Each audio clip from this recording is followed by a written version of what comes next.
Hello साथियों, कैसे हो आप सभी। जूलॉजी क्लासेज में आपका स्वागत है। लास्ट वीडियो में हमने डाइजेस्टिव सिस्टम कंप्लीट कर ली थी, जो सेकंड सेमेस्टर की थर्ड यूनिट थी। आज हम सेकंड सेमेस्टर की फोर्थ यूनिट पढ़ेंगे, जिसका नाम है रेस्पिरेटरी सिस्टम, श्वसन तंत्र। तो चलिए शुरू करते हैं आज की जर्नी को एक नई ऊर्जा के साथ। रेस्पिरेटरी सिस्टम, रेस्पिरेटरी सिस्टम किसे कहते हैं?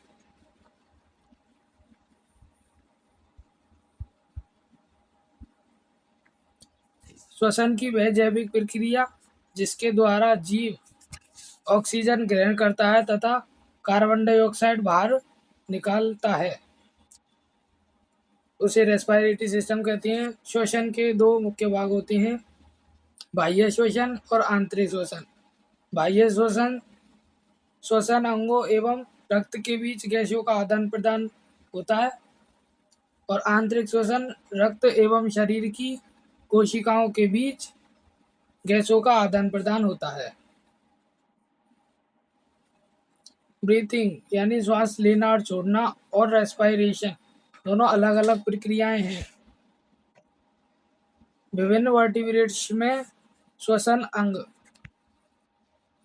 स्पीशीज में गिल्स होते हैं, एम्फीबियंस में गिल्स, स्किन और लंग्स होते हैं, रेप्टाइल्स में लंग्स होते हैं, एबीज में लंग्स और एयर सक्स होते हैं, मैमल्स में लंग्स होते हैं।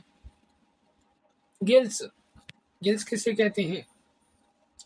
गिल्स जलीय जीवों, विशेषकर मछलियों के प्रमुख श्वसन अंग हैं। ये पानी में घुली हुई ऑक्सीजन को ग्रहण करते हैं तथा कार्बन डाइऑक्साइड को बाहर निकालते हैं। गिल्स की संरचना, मछलियों में गिल्स गलफड़े सिर के दोनों ओर गिल चैम्बर में स्थित होते हैं। प्रत्येक गिल्स निम्न भागों से मिलकर बना होता है। गिल आर्क, गलफड़ाचार की है, अस्थि या उपास्थि दोनों का बना हो सकता है, जिस पर पूरे गलफड़े का निर्माण होता है। इनका कार्य गिल्स फिलामेंट को सहारा देना होता है। गिल्स रैकर्स, ये गिल आर्क के अंदर की ओर उपस्थित छोटी कांटेदार संरचनाएं होती हैं। इनका कार्य भोजन के बड़े कणों को छानना, गिल्स फिलामेंट की सुरक्षा करना। गिल्स फिलामेंट्स, गलफड़ा तंतु, ये लाल रंग के पतले एवं लंबे तंतु होते हैं। इनमें अत्यधिक रक्त कोशिकाएं होती हैं, जिनका कार्य गैसों का आदान प्रदान करना होता है। ऑक्सीजन को रक्त में पहुंचाना और कार्बन डाइऑक्साइड को बाहर निकालना ही इनका कार्य है। सेकेंडरी लैमेली, द्वितीय लैमेली किसे कहते हैं? गिल फिलामेंट पर अनेक छोटी छोटी प्लेट जैसी संरचनाएं होती हैं, जिन्हें सेकेंडरी लैमेली कहते हैं। इनमें रक्त कोशिकाओं का जाल होता है। इनका कार्य गैसों का आदान प्रदान, का क्षेत्रफल बढ़ाना और ऑक्सीजन का अधिक अवशोषण करना इनका कार्य है। गिल्स द्वारा श्वसन की प्रक्रिया, मछली अपने मुख से पानी अंदर लेती है। पानी गिल चैम्बर से होकर गिल फिलामेंट पर बहता है। पानी में घुली हुई ऑक्सीजन रक्त में प्रवेश करती है। रक्त में उपस्थित कार्बन डाइऑक्साइड पानी में निकल जाती है। अंत में पानी ओपर्कुलम, गलफड़ा ढक्कन के नीचे बने छिद्र से बाहर निकल जाता है।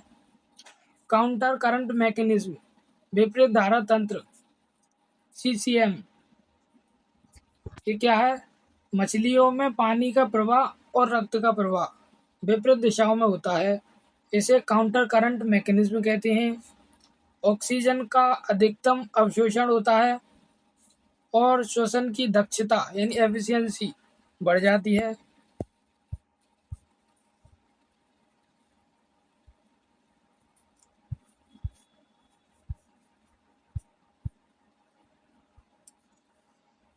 मछलियों के gills, branchial arterioles, gill filaments, gill lamellae, afferent arteriole, afferent arteriole, blood flow, इस जगह gill arch, gill filament skeleton, gill arch skeleton, CCM.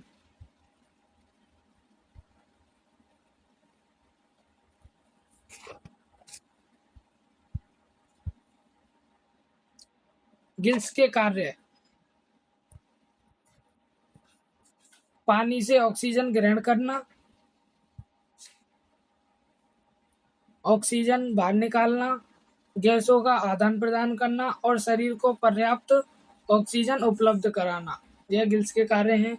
Gills की विशेषताएं: अत्यधिक रक्त वाहिनियां होती हैं, पतले एवं कोमल होते हैं, सतह का क्षेत्रफल अधिक होता है, केवल जलीय वातावरण में प्रभावी रहती हैं। लंग्स: फेफड़े। फेफड़े स्थलीय वर्टिब्रेट्स के मुख्य श्वसन अंग होते हैं। इनका कार्य वायुमंडल से ऑक्सीजन ग्रहण करना तथा कार्बन डाइऑक्साइड को बाहर निकालना होता है। उभयचर सरीसृप पक्षी तथा स्तनधारी में फेफड़ों का विकास क्रम से अधिक जटिल एवं प्रभावी होता है। लंग्स का विकास: एम्फीबिया में सरल और थैलीनुमा फेफड़े पाए जाते हैं। रेप्टाइल्स में अधिक विभाजित एवं विकसित होते हैं। एवीज में छोटे कठोर फेफड़े और एयर सक्स होते हैं। मैमल्स में एल्वियोलाई युक्त अत्यधिक विकसित फेफड़े होते हैं। एम्फीबियन लंग्स: इनका विशिष्ट उदाहरण है फ्रॉग। इनकी संरचना: दो पतले थैलीनुमा सैक लाइक फेफड़े, भीतरी सतह पर हल्की सिलवटें होती हैं। रक्त कोशिकाएं ब्लड कैपिलर्स अधिक होती हैं। इनका कार्य वायु से ऑक्सीजन लेना, कार्बन डाइऑक्साइड को बाहर निकालना। विशेषता: मेंढक केवल फेफड़ों से ही नहीं बल्कि त्वचा तथा मुख गुहा से भी श्वसन कर सकता है। रेप्टाइल्स, रेप्टिलियन लंग्स, सरीसृपों के फेफड़े। इनके एग्जाम्पल लिजार्ड, स्नेक, क्रोकोडाइल। इनकी संरचना एम्फीबिया की तुलना में अधिक विकसित होती है। गैसों के आदान प्रदान का क्षेत्रफल अधिक होता है। भीतरी भाग कई कक्षों में विभाजित होता है। इनका कार्य अधिक प्रभावी श्वसन, केवल फेफड़ों द्वारा श्वसन।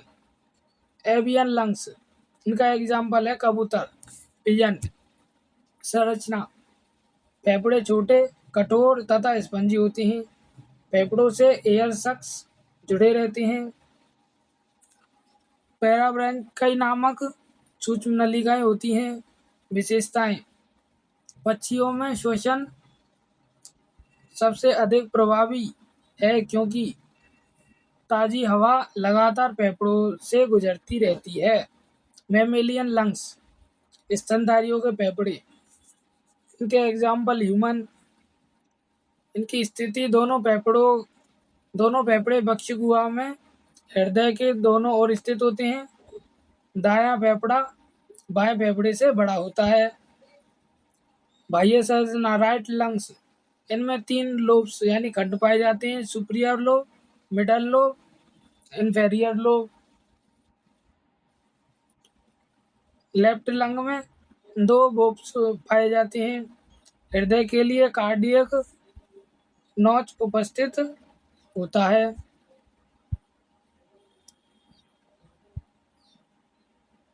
आंतरिक संरचना: श्वास नली 2 ब्रैंकाई में विभाजित होती है। ब्रैंकाई से ब्रैंकियोल्स बनते हैं। ब्रैंकियोल से एल्वियोल, लडक, एल्वियोल से एल्वियोलाई।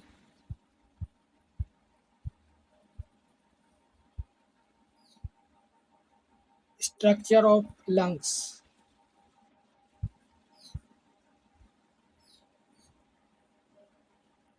Blood capillaries, alveoli.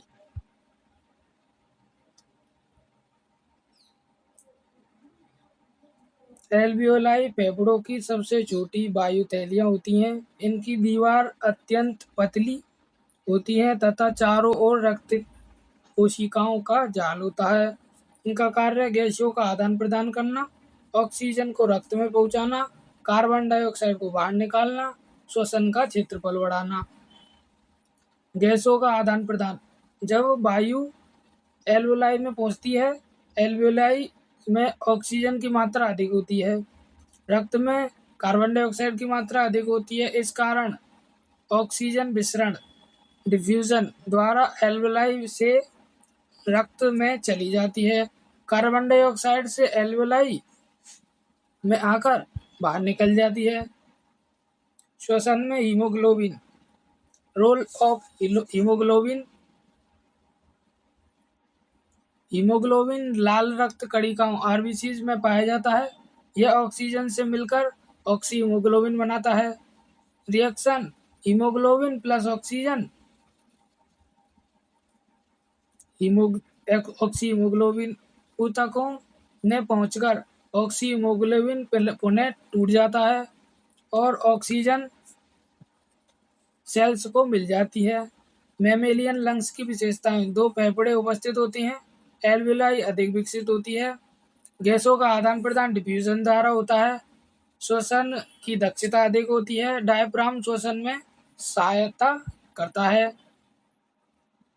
इनमें अंतर, एम्फीबिया सरल थैलीनुमा फेफड़े होते हैं, रेप्टाइल्स में अधिक वसायुक्त फेफड़े होते हैं, एवीज में कठोर फेफड़े होते हैं और एयर सक्स होती हैं, मैमल्स में एल्वियोलाई युक्त अत्यधिक विकसित फेफड़े होते हैं। एयर सक्स, एयर सक्स पक्षियों के फेफड़ों से जुड़े पतले दीवार वाले वायु से भरे थैले होते हैं। इनमें गैसों का आदान प्रदान नहीं होता, बल्कि ये श्वसन को अधिक प्रभावी बनाने तथा उड़ान में सहायता करने का कार्य करते हैं। एयर सक्स श्वसन स्वयं नहीं करते। एयर सक्स श्वसन स्वयं नहीं करते, केवल हवा का भंडारण एवं प्रवाह बनाए रखते हैं। एयर सक्स की संरचनाएं, अधिकांश पक्षियों जैसे कबूतर में 9 सक्स पाए जाते हैं। ये निम्न प्रकार हैं। एक इंटरक्लेविकुलर एयर सक्स, 2 सर्वाइकल एयर सक्स, 2 एंटीरियर थोरेसिक एयर सक्स, 2 पोस्टेरियर थोरेसिक एयर सक्स, 2 एब्डोमिनल एयर सक्स। इनकी संरचना, एयर सक्स की दीवार बहुत पतली एवं पारदर्शी होती है। इनमें रक्त कोशिकाएं नहीं होती। ये फेफड़ों से वायु नलिकाओं द्वारा जुड़े रहती हैं। कुछ एयर सक्स हड्डियों तक भी फैल जाते हैं, जिससे हड्डियां हल्की हो जाती हैं। एयर सक्स के कार्य, एयर सक्स ताजी हवा को लगातार प्रवाह बनाए रखते हैं, जिससे फेफड़ों को हर समय ऑक्सीजन युक्त वायु मिलती रहती है। श्वसन को अधिक प्रभावी बनाते हैं। एयर सक्स शरीर का भार कम करते हैं, जिससे पक्षियों को उड़ने में आसानी होती है। एयर सक्स के कारण पक्षियों में एक ही वायु 2 बार फेफड़ों से गुजरती है, जिसे डबल रेस्पिरेशन कहते हैं। उड़ान के समय उत्पन्न अतिरिक्त ऊष्मा को बाहर निकालकर शरीर को ठंडा रखते हैं। एयर सक्स हड्डियों तक फैलकर शरीर की कुल भार कम कर देते हैं। ये अस्थायी रूप से वायु का संग्रह करते हैं और आवश्यकतानुसार फेफड़ों तक पहुंचाते हैं। द्विगुण श्वसन, डबल रेस्पिरेशन, पक्षियों में एक ही वायु का फेफड़ों से 2 बार गुजरना डबल रेस्पिरेशन कहलाता है। इसी कारण पक्षियों को हर समय ताजी ऑक्सीजन मिलती रहती है। इसकी प्रक्रिया, मैकेनिज्म, पहला श्वसन वायु ट्रैकिया से ब्रेंकाई में जाता है, ब्रेंकाई से पोस्टीरियर एयर सक्स में जाती है। पहला निश्वास सबसे पोस्टीरियर एयर सक्स से वायु लंग्स में प्रवेश करती है। यहाँ गैसों का आदान प्रदान होता है।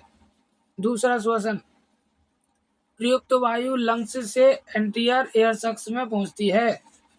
दूसरा निश्वासन, एंटीरियर सक्स से वायु ट्रैकिया द्वारा बाहर निकल जाती है। लाभ, फेफड़ों में हमेशा ताज़ी हवा पहुंचती रहती है। ऑक्सीजन की अधिक मात्रा प्राप्त होती है।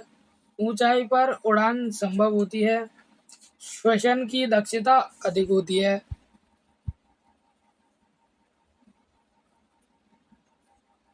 एयर सक्स की विशेषताएं केवल पक्षियों में पाए जाते हैं। कुल 9 एयर सक्स होते हैं। गैसों का आदान प्रदान नहीं करते। शरीर का भार कम करते हैं। डबल रेस्पिरेशन में सहायता करते हैं। उड़ान के लिए आवश्यक अनुकूलन एडॉप्शन बनाते हैं। इनमें अंतर एयर सक्स और मेमेलियन लंग्स में अंतर गैसों का आदान प्रदान एयर सक्स में नहीं होता, मेमेलियन लंग्स में होता है। दीवार एयर सक्स में बहुत पतली होती हैं। मेमेलियन लंग्स में एल्वेलाई युक्त होती हैं। रक्त केशिकाएं ब्लड कैपिलरीज एयर सक्स में नहीं होती और मेमेलियन लंग्स में प्रचुर मात्रा में होती हैं। मुख्य कार्य वायु का संग्रह एवं प्रवाह करना होता है एयर सक्स का। मेमेलियन लंग्स गैसों का आदान प्रदान करती है। पक्षियों में एयर सक्स होते हैं। मेमेलियन मैमल्स में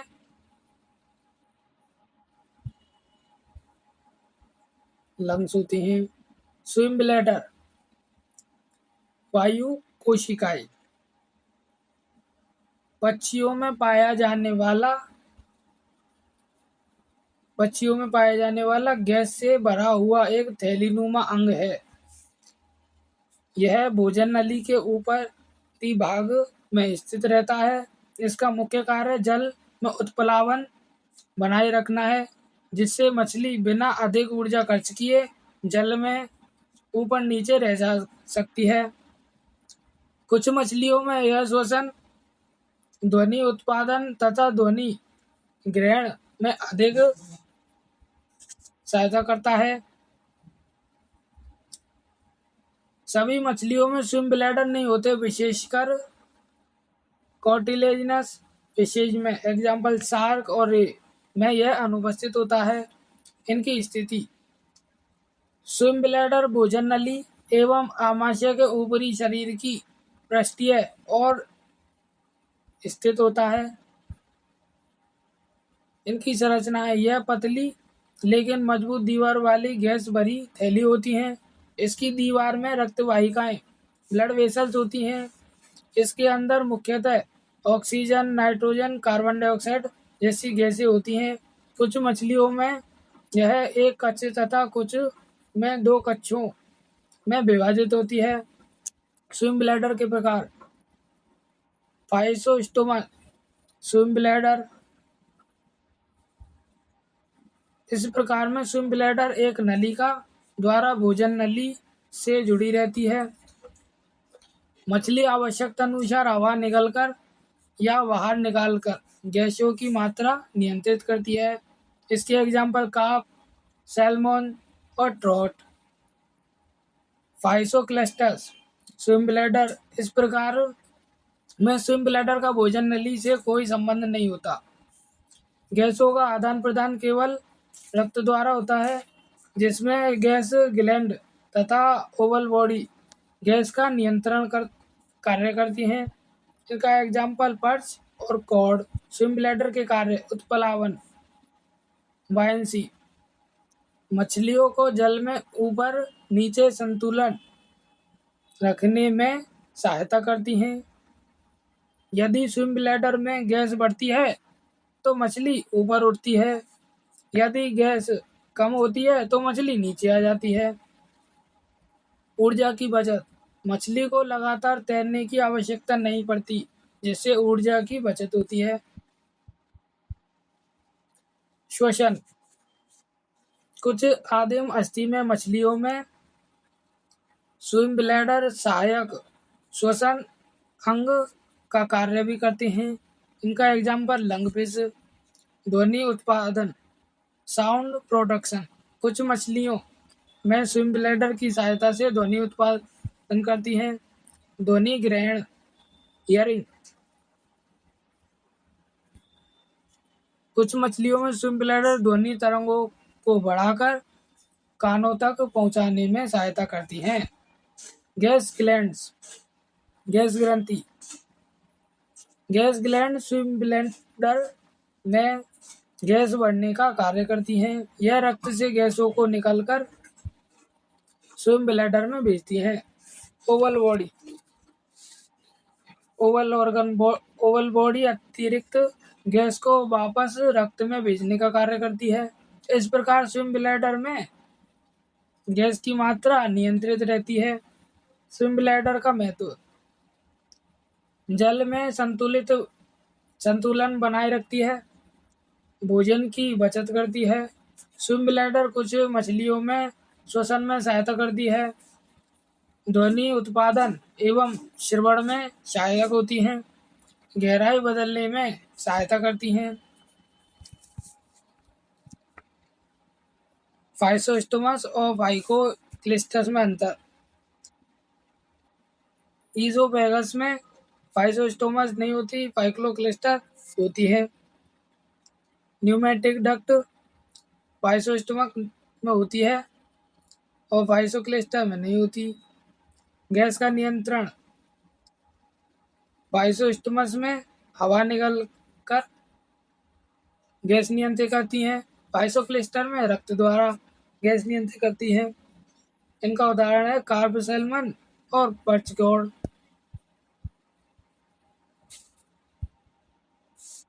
धन्यवाद। जय हिंद, जय भारत।